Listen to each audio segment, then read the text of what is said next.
नमस्कार दोस्तों, मैं आपका समीर सर एक बार फिर से आप सबके सामने उपस्थित हूँ।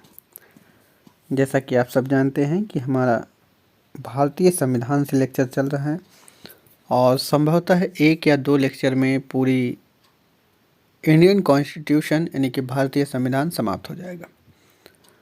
और इसके बाद आप जिस सब्जेक्ट के बारे में कहेंगे वो सब्जेक्ट हम फिर से शुरू करेंगे। फिलहाल जल्द ही आपके एग्ज़ामिनेशन का फॉर्म आ जाएगा और आप तैयारी में लग जाइए। आज का जो हमारा पहला टॉपिक होगा वो होगा नीति आयोग के बारे में, जहाँ से अक्सर एग्ज़ाम में क्वेश्चन बनता है। इसके अलावा बहुत सारी चीज़ें हम इस वीडियो में देखेंगे। आज हम कोशिश करेंगे कि मैक्सिमम चीज़ें इंडियन पॉलिटी का समाप्त कर दें। इसमें रीज़न ये है कि जल्दी से जल्दी हम पॉलिटी को समाप्त करना चाहते हैं। और आप एक चीज़ मान लीजिए कि आज हम बहुत ज़्यादा कवर करने की कोशिश करेंगे, तो ये वीडियो तकरीबन 1 घंटे के आसपास तक का होगा। तो जाहिर सी बात है, पहला चीज़ है नीति आयोग। तो बिना देर किए हुए जानते हैं। देखिए, हमारे जो प्रधानमंत्री हैं श्री नरेंद्र मोदी जी वर्तमान में, इन्होंने 15 अगस्त 2014 को, कब 15 अगस्त 2014 को लाल किले के प्राचीर से राष्ट्र के नाम अपने संबोधन में योजना आयोग की जगह पर एक नई संस्था लाने की घोषणा की थी। क्या किया था? 2014 की बात है, 15 अगस्त 2014। ठीक है। उस दिन जब श्री नरेंद्र मोदी जी लाल किले के प्राचीर से भाषण दे रहे थे, अपनी बातों को रख रहे थे जनता के सम्मुख, उस समय उन्होंने योजना आयोग को समाप्त करने की बात की थी और कहा था इसके जगह पर एक नई संस्था हम लाएंगे। उसी को ध्यान में रखते हुए 1 जनवरी 2015 को, इस डेट को याद रखिएगा, 1 जनवरी 2015 को मंत्रिमंडल के एक प्रस्ताव के तहत एक नई संस्था, जिसे आप नीति आयोग के नाम से जानते हैं, इसका गठन किया गया, यह अस्तित्व में आया। तो ये नई संस्था राष्ट्रीय भारत परिवर्तन संस्थान, क्या है? राष्ट्रीय भारत परिवर्तन संस्थान। फिर से सुनिए, राष्ट्रीय भारत परिवर्तन संस्थान।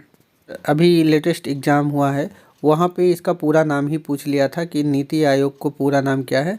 तो national institution for transforming India, national institution for transforming India, राष्ट्रीय भारत परिवर्तन संस्थान कब अस्तित्व में आया? 1 जनवरी 2015 को।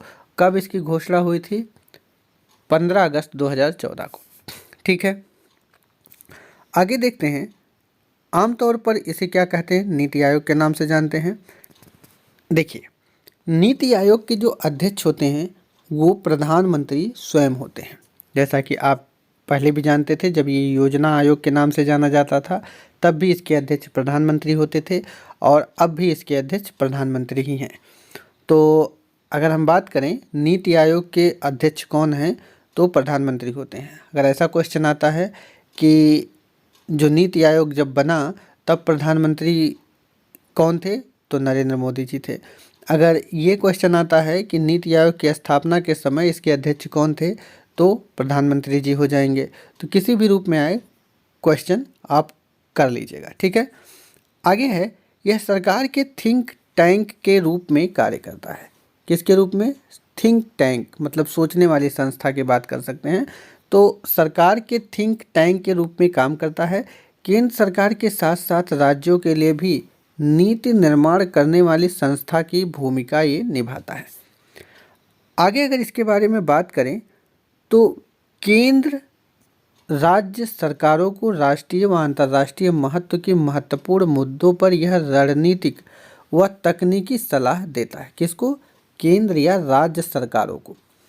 अगर इसके बाद बात करें तो पंचवर्षीय योजनाओं के भावी स्वरूप आदि के संबंध में यह आयोग सरकार को सलाह देता है। किसके संबंध में? पंचवर्षीय योजनाओं के भावी स्वरूप क्या होगी इसके बारे में। ठीक है, अगला चीज़ देखें तो इसमें नीति आयोग की संरचना कैसी है, तो इसके अध्यक्ष आप जान भी गए, नरेंद्र मोदी जी प्रथम अध्यक्ष यही थे और अब तक नरेंद्र मोदी सरकार बदली नहीं है। तो नीति आयोग के अध्यक्ष जब से बनी और अब तक वर्तमान तक जिस दिन तक हम वीडियो बना रहे हैं कम से कम यहाँ तक नरेंद्र मोदी जी ही हैं, ठीक है। इसके उपाध्यक्ष की अगर बात करें तो पहले उपाध्यक्ष थे अरविंद पनगड़िया जी। कौन थे? अरविंद पनगड़िया जी। और दूसरे कौन थे? राजीव कुमार जी थे। हाल ही में जो है नीति आयोग के जो उपाध्यक्ष हैं वो चेंज हुए हैं, राजीव कुमार, और उनकी जगह पर एक नए हैं, उन्होंने इसके उपाध्यक्ष बने हैं। तो आप अभी ये जो चेंज हुए हैं इसको करंट अफेयर के साथ मैं डिटेल में कराऊंगा। फिलहाल आप कमेंट बॉक्स में बताइएगा कि नीति आयोग के वर्तमान में उपाध्यक्ष कौन है, ठीक है। कुछ चीज़ें अभी कहीं ना कहीं हम पूछते हैं और चूँकि चीज़ें नई हैं, बदल गई हैं, तो इसको हम कमेंट बॉक्स में बताएंगे। तो पहले और दूसरे को जान लीजिए। पहले जो उपाध्यक्ष थे अरविंद पनगड़िया जी थे, दूसरे राजीव कुमार थे और तीसरे को आपको कमेंट बॉक्स में बताना है। आगे अगर मैं बात करूं पूर्वकालिक सदस्यों के रूप में तो विवेक देवराय, BK सारस्वत, प्रोफेसर रमेश दत्त हैं। हालांकि इन चीज़ों को आप अपडेट करते रहिएगा, चीज़ें बदलती रहती हैं। अब अगर बात करें मुख्य कार्यकारी अधिकारी अभिकांत कांत हैं, तो ये भी चीज़ें अपडेट करने वाले हैं, तो अपडेट करते रहिएगा। अब हम नीति आयोग के बाद में योजना आयोग की जो है उसके बारे में चर्चा कर लेते हैं, जिसकी जगह पे नीति आयोग बना था। तो भाई पहले योजना आयोग था, तो नीति आयोग तो वर्तमान में है, तो हम पहले योजना आयोग को भी चर्चा कर लेते हैं। अब कि योजना आयोग के बारे में जो खास चीज़ें क्वेश्चन बन सकती हैं उस चीज़ को देख लेते हैं। तो भाई योजना आयोग की स्थापना 15 मार्च 1950 को हुई थी। ये भी एक केंद्रीय मंत्रिमंडलीय प्रस्ताव के जरिए बना था। तो अगर क्वेश्चन आता है योजना आयोग की स्थापना कब हुई थी, तो 1950 में 15 मार्च 1950। और कैसे बना था? केंद्रीय मंत्रिमंडल के प्रस्ताव पर बना था। इसके अध्यक्ष जो हैं वो प्रधानमंत्री होते हैं और इसके प्रथम उपाध्यक्ष थे गुलजारी लाल नंदा। तो अगर क्वेश्चन आ जाता है कि योजना आयोग के प्रथम अध्यक्ष कौन थे, तो कौन होंगे? 1950 में कौन प्रधानमंत्री थे? पंडित जवाहरलाल नेहरू। तो पंडित जवाहरलाल नेहरू हो जाएंगे।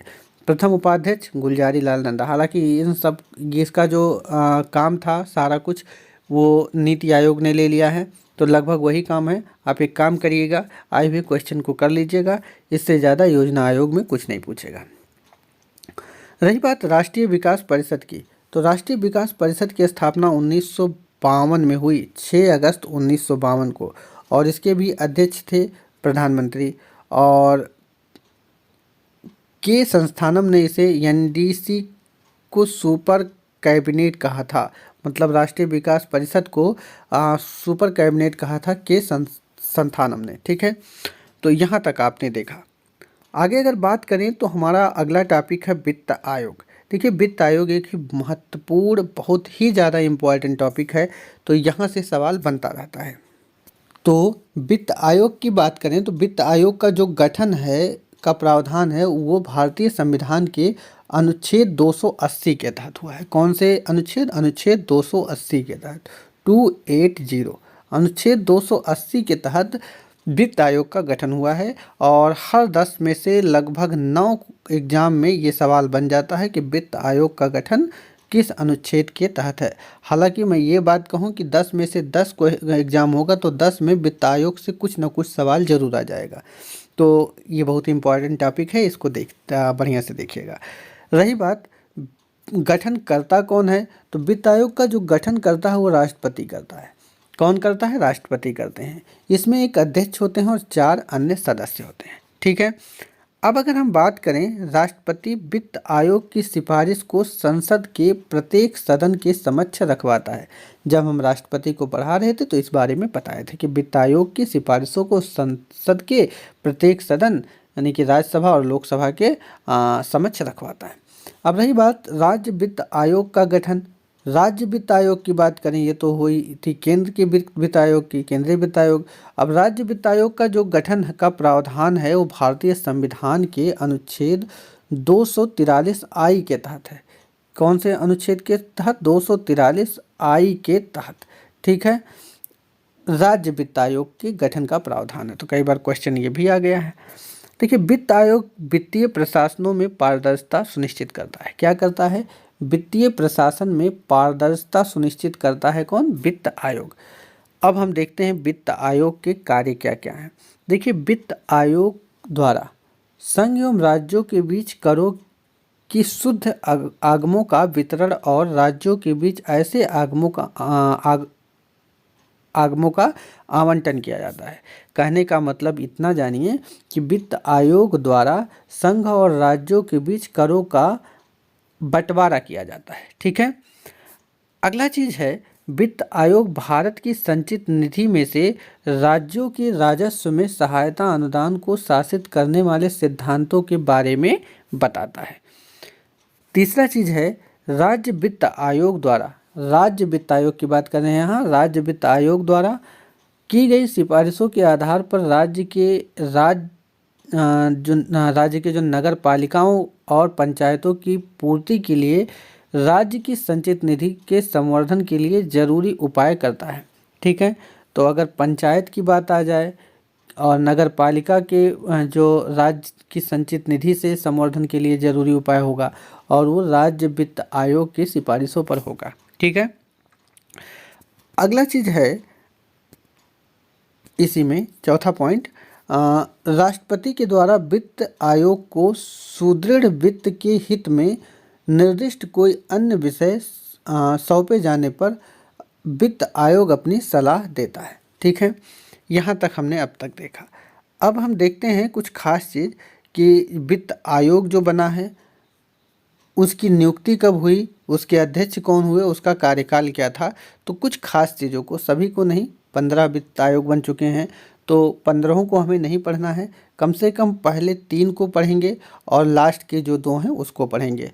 तो देखिए, अगर हम बात करें, पहले वित्त आयोग की स्थापना 1951 में हुई और उस समय इसके अध्यक्ष जो थे वो केसी नियोगी थे और इसका कार्यकाल था 1952 से 1957 तक। तो पहले वित्त आयोग को तो जान ही लीजिए, बार बार पूछता है, क्वेश्चन बनता है, आप जान लेंगे। जब क्वेश्चन करेंगे तो कम से कम आपको 20 बार दिखेगा क्वेश्चन आया हुआ कि पहले वित्त आयोग के अध्यक्ष कौन थे। तो केसी नियोगी जी थे। या पहला वित्त आयोग कब बना? 1951 में बना। या पहला वित्त आयोग का कार्यकाल था तो 1952 से 57। ये क्वेश्चन बार बार बनता है। द्वितीय वित्त आयोग की बात करें तो 1956 में बना और के संथानम इसके अध्यक्ष थे और 1957 से 1962 तक इसकी जो अवधि थी वो था। तृतीय वित्त आयोग की बात करें तो इसका गठन 1960 में होता है, हर 5 वर्ष पे होता रहता है और ए के चंद्रा इसके अध्यक्ष थे 1962 से 66 तक। 1962 से 66 तक इसका कार्यकाल था। इनका मतलब ये तृतीय वित्त आयोग का कार्यकाल था। तो तृतीय वित्त आयोग 1960 में बना, 1962 से 66 तक इसका कार्य अवधि थी और ए के चंद्रा इसके अध्यक्ष थे। और अब चतुर्थ और पंचम वाले को देखिए, चौथे, पाँचवें, छठवें, सातवें, इन सब के बारे में लिखा है, लेकिन आप जान लीजिएगा कि कौन कौन हुए, एक नज़र आप पढ़ लीजिएगा। हम डायरेक्ट पहुँचते हैं 13वें, 14वें और 15वें वित्त आयोग के बारे में डिस्कस करेंगे, जहाँ से क्वेश्चन बनता है। तो 13वें वित्त आयोग की जो स्थापना हुई, जो बना, वो 2007 में बना। इसका कार्यकाल 2010 से 15 तक के बीच था और डॉक्टर विजय यल केलकर इसके अध्यक्ष थे। तो कई बार क्वेश्चन आया है 13वें वित्त आयोग के अध्यक्ष कौन थे? तो डॉक्टर विजय यल केलकर। वहीं 14वें वित्त आयोग के जो अध्यक्ष थे वो वाई बी रेड्डी थे और ये भी क्वेश्चन बार बार आता है। 2015 से 20 तक का इनका कार्यकाल था और ये 2013 में बना था। इसके अलावा अगर मैं बात करूं 15वें वित्त आयोग की, जो हाल ही में बना है और ये बना है 2017 में और एन के सिंह इसके अध्यक्ष हैं और 2020 से 25 तक की इसकी अवधि है काम, मतलब इसके बारे में बताया गया है कि 2020 से 25 तक की अवधि है। तो 13वें, 14वें और 15वें इम्पॉर्टेंट है और ऊपर के 2-3 इम्पॉर्टेंट है, यहाँ से क्वेश्चन बनने की प्रबल संभावना होती है। ठीक है। और आगे अगर हम देखें तो अगला चीज़ हमारा है लोक सेवा आयोग। देखिए, अगर हम लोक सेवा आयोग की बात करें तो भारत में सन 1919 ईस्वी में भारत शासन अधिनियम के अधीन सर्वप्रथम 1926 ईस्वी में लोक सेवा आयोग की स्थापना की गई। लोक सेवा आयोग की स्थापना के लिए 1924 ईस्वी में विधि आयोग की सिफारिश की गई थी। मतलब 1924 में विधि आयोग ने इसके बारे में सिफारिश किया था कि लोक सेवा आयोग की स्थापना करें, और 1926 में बना था, और भारत सरकार अधिनियम या भारत शासन अधिनियम 1919 के अधीन बना था। इतना चीज़ आप जान गए होंगे। आगे अगर बात करें, संघ लोक सेवा आयोग के अध्यक्ष तथा सदस्यों की नियुक्ति जो है वो राष्ट्रपति द्वारा की जाती है। किसके द्वारा की जाती है? राष्ट्रपति द्वारा। राष्ट्रपति संघ लोक सेवा आयोग के सदस्यों की संख्या भी निश्चित करता है। इसके अलावा वर्तमान में इसकी संख्या जो है 10 है। कितनी है? 10। संघ लोक सेवा आयोग के अध्यक्ष एवं सदस्यों की नियुक्ति 6 वर्ष के लिए की जाती है। कितने वर्ष के लिए? 6 वर्ष के लिए। यदि वह 6 वर्षों के अंदर 65 वर्ष की आयु पूरी कर लेता है तो वह पद से मुक्त हो जाएगा। हालांकि कुछ चीज़ें हैं जिसको अपडेट करते रहिएगा, चीज़ें बदलती रहती हैं और इस समय बहुत तेज़ बदल रहा है, तो बार बार अपडेट करने की ज़रूरत है। फिलहाल अभी की स्थिति जो है वो मैंने बता दिया। आगे अगर बात करें, राज्य लोक सेवा आयोग के अध्यक्ष तथा सदस्यों की नियुक्ति कौन करता है? राज्यपाल करता है, परंतु उन्हें हटाने का अधिकार राज्यपाल को नहीं होता है। ठीक है, तो राज्य लोक सेवा आयोग के सदस्यों की नियुक्ति राज्यपाल करेगा, लेकिन उन्हें हटा नहीं सकता है। आगे अगर बात करें, राज्य लोक सेवा आयोग के अध्यक्ष व सदस्यों का कार्यकाल 6 वर्ष या 62 वर्ष की उम्र तक होता है। और अभी ऊपर हमने देखा, देख लीजिए, जो संघ लोक सेवा आयोग है उसके सदस्यों की जो कार्यकाल है वो 6 वर्ष या 65 वर्ष जो भी पूरी हो जाए वो था, और राज्य लोक सेवा आयोग का 6 और 62 की क्राइटेरिया है, तो ये जान लीजिए। इसके अलावा इनके कार्यकाल के बीच उच्चतम न्यायालय के प्रतिवेदन पर तथा कुछ निर्भरताओं के होने पर संविधान के अनुच्छेद 317 के अंतर्गत राष्ट्रपति हटा सकते हैं। ठीक है, तो अगर हटाने की बात आती है तो राज्यपाल की शक्ति नहीं है, वो राष्ट्रपति कर सकता है और अनुच्छेद 317 के अधीन कर सकता है। ठीक है, अब हम बात करेंगे निर्वाचन आयोग की। देखिए, अगर हम निर्वाचन आयोग की बात करें तो एक ऐसा टॉपिक है जिसमें हर एग्जाम में क्वेश्चन बनता है और बनने की प्रबल संभावना भी है और बननी भी चाहिए। एक ऐसा मुद्दा है कि अक्सर समाचारों में, अक्सर आपके आसपास, आपके जीवन से जुड़ा हुआ है।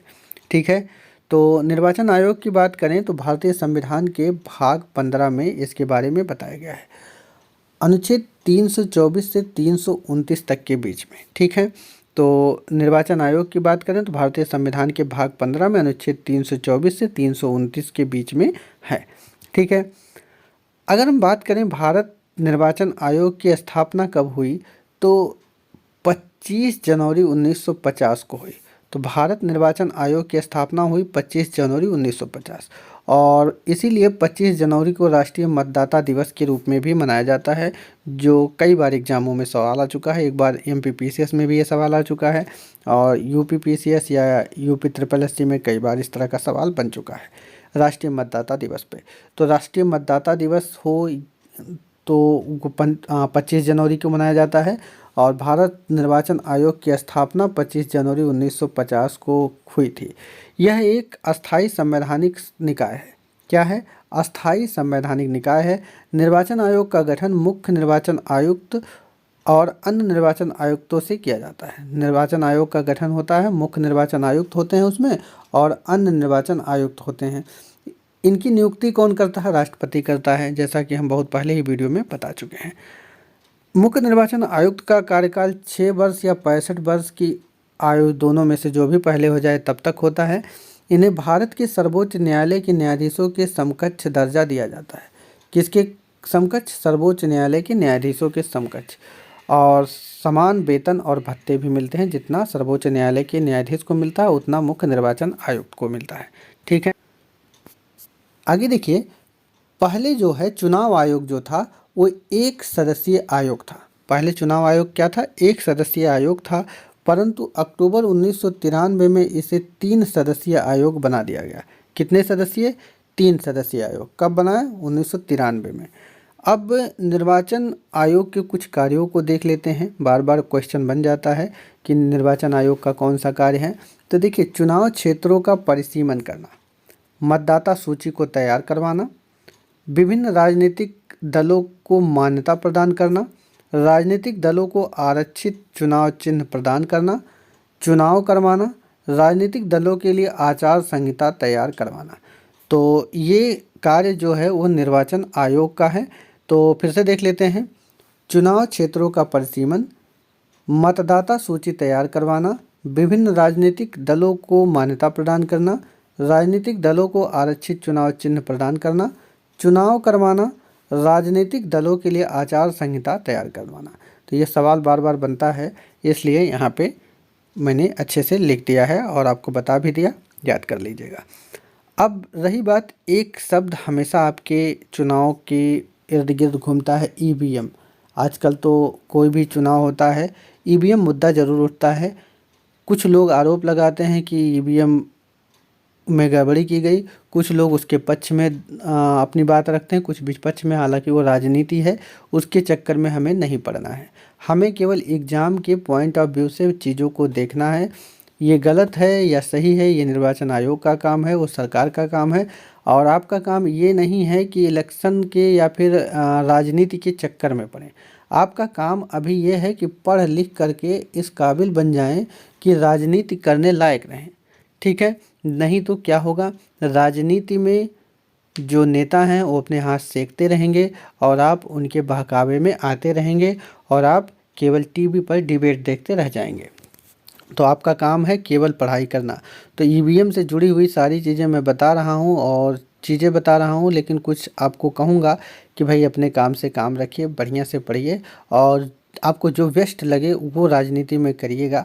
मैं नहीं कह रहा हूँ ना करिए, जुड़े रहना चाहिए, देखना चाहिए, लेकिन अभी आपका प्राथमिक काम है पढ़ाई करना। तो हमारे जो खास स्टूडेंट हैं, जो बहुत ज़्यादा राजनीति के चक्कर में पड़े रहते हैं, उनसे केवल इतना कहना है कि अभी भाई पढ़ाई कर लीजिए। अभी आपका काम है केवल पढ़ना, ठीक है।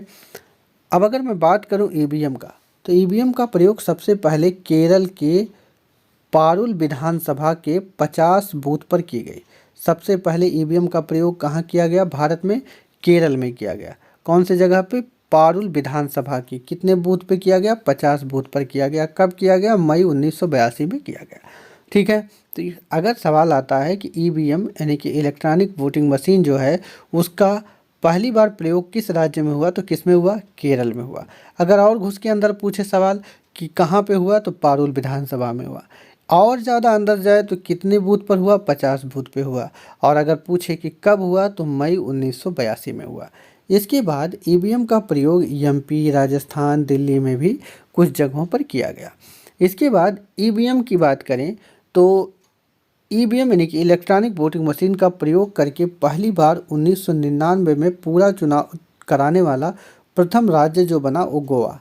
जैसा कि आप जानते हैं गोवा छोटा सा है, तो उसने प्रयोग किया, तो उसने पूरा चुनाव करवाया ईवीएम मतलब यानी कि इलेक्ट्रॉनिक वोटिंग मशीन के जरिए। कब कराया? 1999 में। तो ईवीएम का प्रयोग सबसे पहले केरल में हुआ, उसके बाद में एमपी, राजस्थान, दिल्ली से होता हुआ ईवीएम पहुंचा गोवा में। और गोवा में पहली बार जो हुआ ईवीएम का ये प्रयोग हुआ, पहली बार पूरा चुनाव इसमें संपन्न कराया गया, मतलब पूरे राज्य का। अब अगर बात करें ईवीएम का प्रयोग करके पहली बार 2004 में संपूर्ण आम चुनाव करवाया गया, ठीक है। 2009 में आम चुनाव व सभी विधानसभा चुनावों में ईवीएम का प्रयोग होने लगा। ये तो था ईवीएम का इतिहास, ठीक है। आप इसको जूम करके, आप पॉज करके वीडियो को एक बार चाहें तो रीडिंग कर लेंगे और चाहें तो स्क्रीनशॉट लेके रख सकते हैं। अब अगर बात करें निर्वाचन आयोग की स्वतंत्रता के लिए संवैधानिक प्रावधान जो है वो सारी चीज़ें देख लेते हैं। देखिए, अगर हम निर्वाचन आयोग की सदस्यता के लिए संवैधानिक प्रावधान की बात करें तो पहला चीज़ हम डिस्कस करेंगे, निर्वाचन आयोग एक संवैधानिक संस्था है। कैसी संस्था है? संवैधानिक। जैसा कि हम जान रहे हैं कि अगर भारत के अनुच्छेदों के यानी कि भारतीय संविधान के अनुच्छेदों के अकॉर्डिंग कोई संस्था बनती है, कोई आयोग बनता है, तो वो संवैधानिक होगा। तो जाहिर सी बात है निर्वाचन आयोग कैसा संस्था हो गया? एक संवैधानिक संस्था हो गया, अर्थात इसका निर्माण संविधान ने किया है, ठीक है। अब अगला चीज़ है मुख्य चुनाव आयुक्त एवं अन्य चुनाव आयुक्त की नियुक्ति कौन करते हैं भैया? राष्ट्रपति करते हैं। अगला चीज़ है मुख्य चुनाव आयुक्त को महाभियोग जैसी प्रक्रिया से हटाया जा सकता है। कैसी प्रक्रिया से? इम्पीचमेंट महाअभियोग जो होता है उसके द्वारा। अगला चीज़ है मुख्य चुनाव आयुक्त का दर्जा सर्वोच्च न्यायालय के मुख्य न्यायाधीश के समान ही होता है। ठीक है। अगला चीज़ है नियुक्ति के पश्चात मुख्य चुनाव आयुक्त एवं अन्य चुनाव आयुक्तों की सेवा शर्तों में कोई अलाभकारी परिवर्तन नहीं किया जा सकता है। अगला चीज़ है मुख्य चुनाव आयुक्त व अन्य चुनाव आयुक्त का वेतन भारत की संचित निधि से दिया जाता है। किससे दिया जाता है? भारत की संचित निधि से दिया जाता है। हमारा अगला चीज़ होगा आज ही का राष्ट्रीय दल का दर्जा प्राप्त करने की शर्तें, और हम देखेंगे कि भारत में कितनी राष्ट्रीय दलें हैं। ठीक है। तो देखिए, हम राष्ट्रीय दल का दर्जा प्राप्त करने की जो शर्त होती है सबसे पहले उसको देखेंगे। तो देखिए, लोकसभा आम चुनाव अथवा राज्य विधानसभा चुनाव में किसी या किन्हीं 4 अथवा अधिक राज्यों में कुल डाले गए वैध मतों का जो 6% प्राप्त करना है ज़रूरी होता है।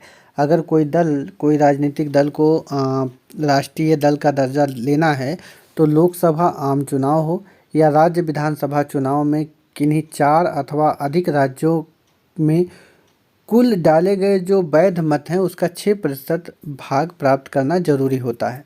ठीक है, 6% मत प्राप्त करना जरूरी होता है। तो पहले तो क्राइटेरिया ये हो गई। दूसरा क्राइटेरिया है, इसके अलावा जो होता है किसी एक राज्य अथवा राज्यों से विधानसभा की कम से कम 4 सीटें जीतनी होंगी। किसी एक राज्य अथवा राज्यों से विधानसभा की कम से कम कितनी सीटें? 4 सीटें जीतनी आवश्यक होंगी। अगला चीज़ है लोकसभा में 2% सीटें हों। कितनी प्रतिशत? 2% सीटें हों। ये कम से कम 3 विभिन्न राज्यों में हासिल की गई हों। ये चीज़ आप समझ गए होंगे। तो ये 3 तरह का प्रावधान है। पहला है 6% मत वाला वैधता, 4 सीटें की वैधता और 2% सीटों की लोकसभा में जो ज़रूरत होती है उसके हिसाब से। तो अभी हम देख लेते हैं कि भारत में कितने राष्ट्रीय दल हैं। तो एक चीज़ जान लीजिए, हालांकि इसमें मैंने 8 लिखा है लेकिन अभी भारत में कुल 9 राष्ट्रीय दल हैं। अभी आप देखेंगे कि हाल ही में आम आदमी पार्टी ने जब गुजरात चुनाव में के दौरान कुछ सीटें प्राप्त की तो वो भी राष्ट्रीय दल के रूप में उभर कर सामने आया।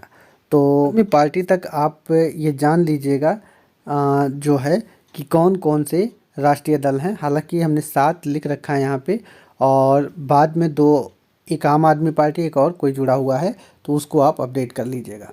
हालांकि हम आपको ये चीज़ कमेंट बॉक्स में बता दिया करेंगे। ठीक है। तो भारतीय जनता पार्टी आप जानते ही हैं, चुनाव चिन्ह कमल है।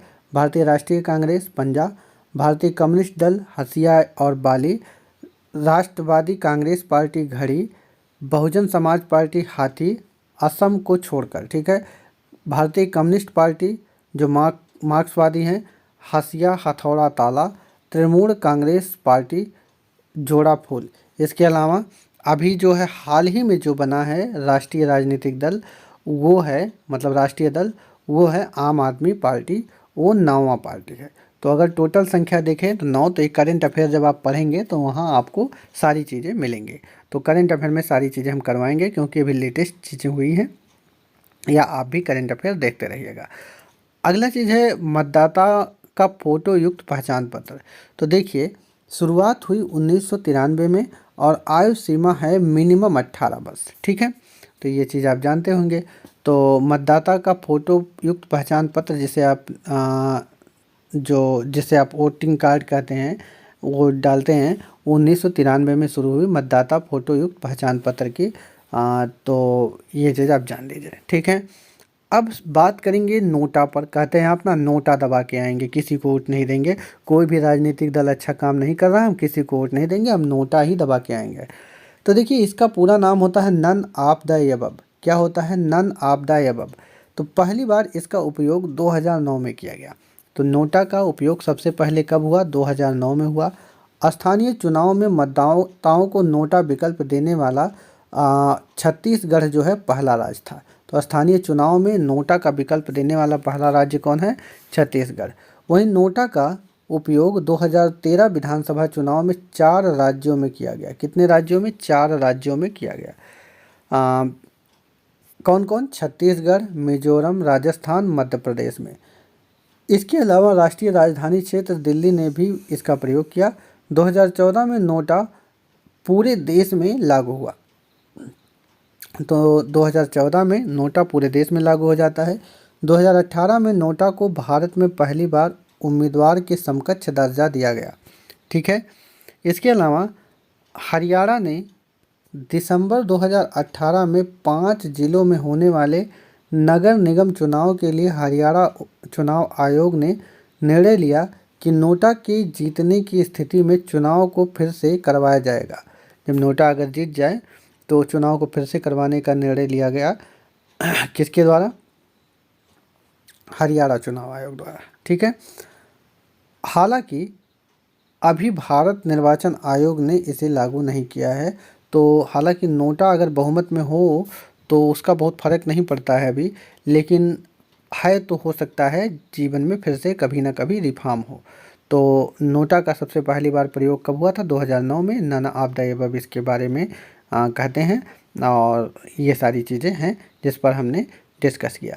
देखिए अगला चीज़ जो हमारा है वो है वीवीपैट। देखिए वीवीपैट जो है या वीपीआर जो है, इसके बारे में देखते हैं। तो देखिए पहली बात तो वीपीआर क्या होता है? वेरीफाइड पेपर रिकॉर्ड होता है। और वीवीपैट क्या होता है? Voter verified paper audit trial होता है। तो कई बार इसका पूरा नाम ही पूछ लेता है। तो आप जब वोट आपने कभी वोट दिया होगा या आप मतदान करने जाते हैं, तो जब आप ईवीएम का बटन दबाते हैं तो उसके बगल में आपको दिखता होगा एक कंप्यूटर। उसके ऊपर जैसे मान लिया आप किसी भी दल का चुनाव चिन्ह कुछ भी हो, तो जैसे ही आप अपने पसंदीदार उम्मीदवार का बटन दबाते हैं तो उसका चुनाव चिन्ह उस पर दिख जाता है पूरे उनके नाम के साथ कुछ सेकंड तक। ठीक है। और उसी को आप वीवीपैट के रूप में जानते हैं, voter verified paper audit trial, या वीपीआर को वेरीफाइड पेपर रिकॉर्ड कहते हैं। इसका फर्स्ट टाइम उपयोग नागालैंड में 2013 में किया गया। ठीक है। अब बात करेंगे परिसीमन आयोग की। देखिए संविधान में परिसीमन आयोग के संबंध में कोई स्पष्ट निर्देश नहीं दिया गया है। संविधान में परिसीमन आयोग के संबंध में कोई स्पष्ट निर्देश नहीं दिया गया है। अनुच्छेद 82 में प्रत्येक जनगणना के बाद लोकसभा और राज्यसभा के निर्वाचन क्षेत्रों के विभाजन एवं पुनः समायोजन का कार्य संसद द्वारा विहित अधिकारी द्वारा किए जाने का प्रावधान किया गया है। ठीक है। अब अगर मैं बात करूं, अब तक कुल 4 बार परिसीमन आयोग का गठन हो चुका है। तो देख लेते हैं।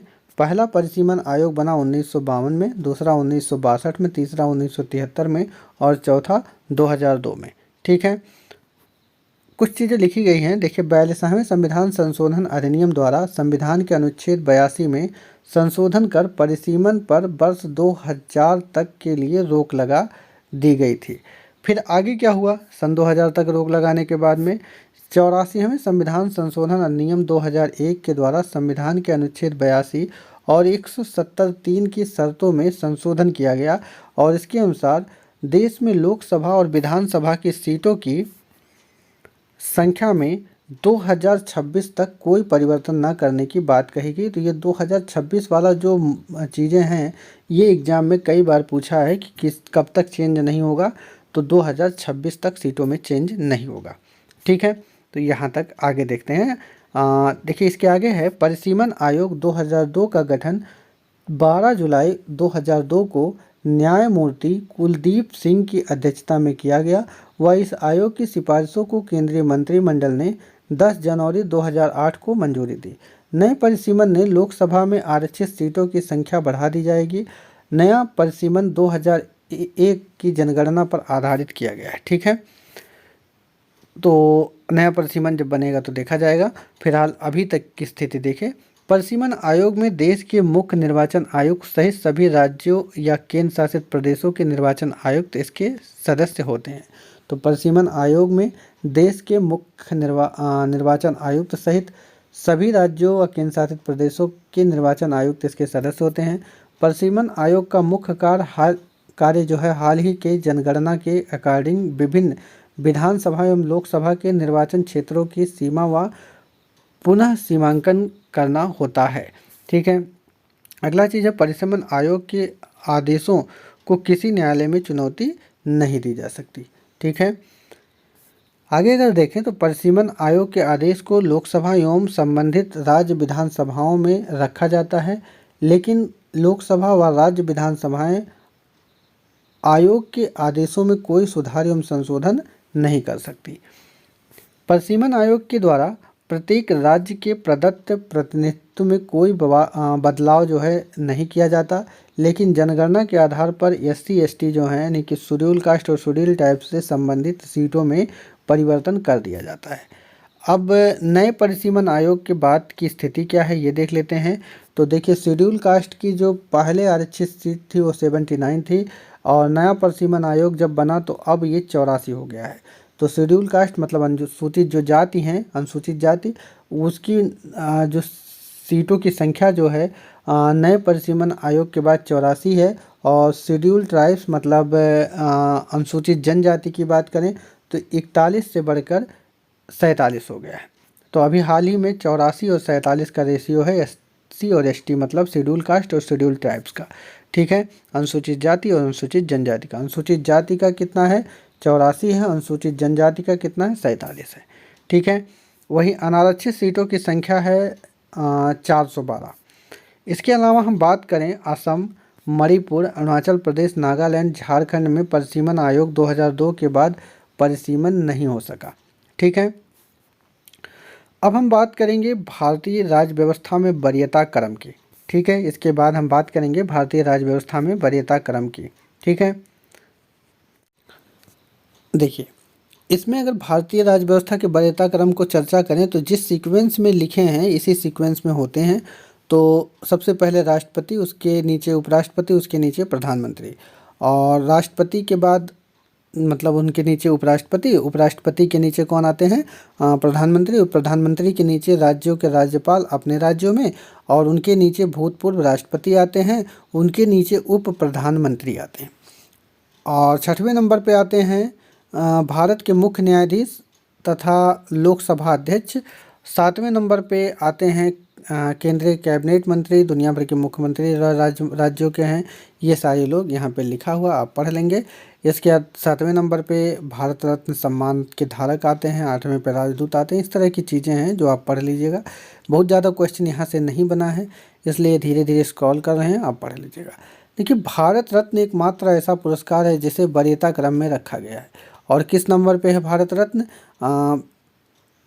7 ये नंबर पे है यहाँ पर। ठीक है, तो ये सवाल बन सकता है, इसलिए यहाँ पे आराम से लिख दिया गया है। अब बात करेंगे राजभाषा की।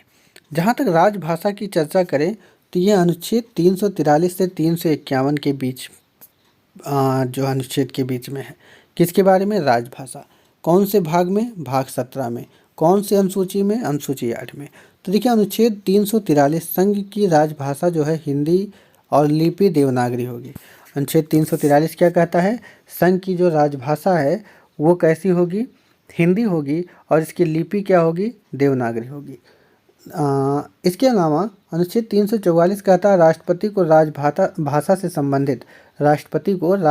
से संबंधित कुछ विषयों में सलाह देने के लिए एक आयोग की नियुक्ति का प्रावधान किया गया है। मतलब एक चीज़ जान लीजिए, राजभाषा कहा गया है, याद रखिएगा। तो अनुच्छेद 344 में किसके बारे में बताया गया है? आयोग बनाने की बात कहा गया है। कौन बना सकता है? जो बनाएगा राष्ट्रपति बनाएगा। ठीक है, तो उसके बारे में बताया गया है। अब अगला चीज़ है, राष्ट्रपति ने इस अधिकार का प्रयोग भी किया अनुच्छेद 344 का, और 1955 में BG खेर की अध्यक्षता में प्रथम राजभाषा आयोग का गठन किया। तो कई बार सवाल आता है कि प्रथम राजभाषा आयोग का गठन जब हुआ तो उसके अध्यक्ष कौन थे? तो BG खेर थे। इस आयोग ने 1956 में अपना प्रतिवेदन दिया। तो 1955 में बना, 1956 में इसने अपना प्रतिवेदन दिया। भारतीय संविधान की 8वीं अनुसूची के अनुसार निम्न भाषाओं को राजभाषा के रूप में मान्यता प्राप्त है। तो इसको देख लेते हैं। तो देखिए, जैसे असमिया हुआ, बांग्ला हुआ, गुजराती, हिंदी, कन्नड़, कश्मीरी, मलयालम, मराठी, उड़िया, पंजाबी, संस्कृत, सिंधी, तमिल, तेलुगु, उर्दू, कोंकणी, मणिपुरी, नेपाली, मैथिली, संथाली, डोगरी, बोडो, ये 22 जो भाषाएं हैं इनको भारतीय संविधान में राजभाषा के रूप में रखा गया है। ठीक है, और ये किस अनुसूची में है? 8वीं अनुसूची में है। तो कुछ संशोधन बाद में हुए, उसको हम देख लेते हैं। जैसे 1967 में सिंधी को 21वें संविधान संशोधन के द्वारा 8वीं अनुसूची में रखा गया। तो सिंधी को कौन से संविधान संशोधन द्वारा संविधान में रखा गया? सिंधी को 21वें संविधान संशोधन द्वारा रखा गया। ठीक है, इसके अलावा देखिए सिंधी ये 12वें नंबर पे है। ठीक है, इसको कब रखा गया? 21वें संविधान संशोधन द्वारा रखा गया। इसके बारे में हम बहुत पहले ही डिस्कस कर चुके हैं, इसलिए इसको डायरेक्ट ही बता रहे हैं। इसमें डिटेल डिस्कस बहुत पहले कर चुके हैं जब हम पढ़ा रहे थे। तो देखिए, वहीं 1992 में 71वां संविधान संशोधन होता है।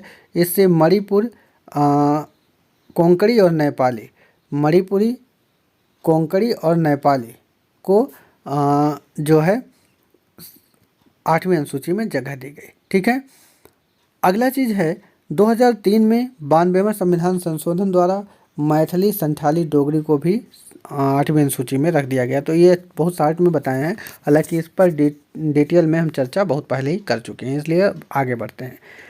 राज्य की भाषा जो होगी, तो देखिए संविधान के अनुच्छेद 345 के अधीन प्रत्येक राज्य विधानमंडल को यह अधिकार दिया गया है कि वह विधि द्वारा उस राज्य में प्रयुक्त होने वाली भाषाओं में किसी एक या अनेक को या हिंदी को अंगीकार कर सकता है।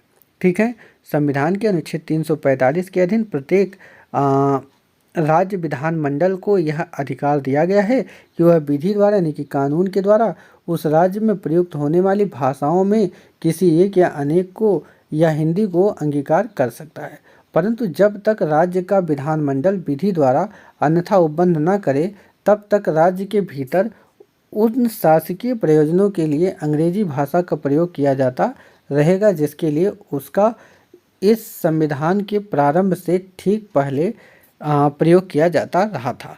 ठीक है, तो वो राजभाषा के बारे में फिर से सुन लीजिए। इसमें कहा गया है संविधान के अनुच्छेद 345 के अधीन प्रत्येक राज्य विधानमंडल को यह अधिकार दिया गया है कि वह विधि द्वारा यानी कि कानून द्वारा उस राज्य में प्रयुक्त होने वाली भाषाओं में से किसी एक या अनेक को या हिंदी को अंगीकार कर सकता है, लेकिन जब तक राज्य का विधानमंडल विधि द्वारा अन्यथा उपबंध न करे तब तक राज्य के भीतर उन शासकीय प्रयोजनों के लिए अंग्रेजी भाषा का, कौन सी भाषा का? अंग्रेजी भाषा का प्रयोग किया जाता रहेगा जिसके लिए उसका इस संविधान के प्रारंभ से ठीक पहले प्रयोग किया जा रहा था। ठीक है, इस उपबंध का प्रयोग करके कई राज्यों ने किया और अपनी अलग भाषा घोषित की। जैसे आंध्र प्रदेश ने अपनी राजभाषा तेलुगु घोषित की, केरल ने मलयालम घोषित की, इस तरह की चीज़ें। राजभाषा का चुनाव संविधान की 8वीं अनुसूची तक ही सीमित नहीं है।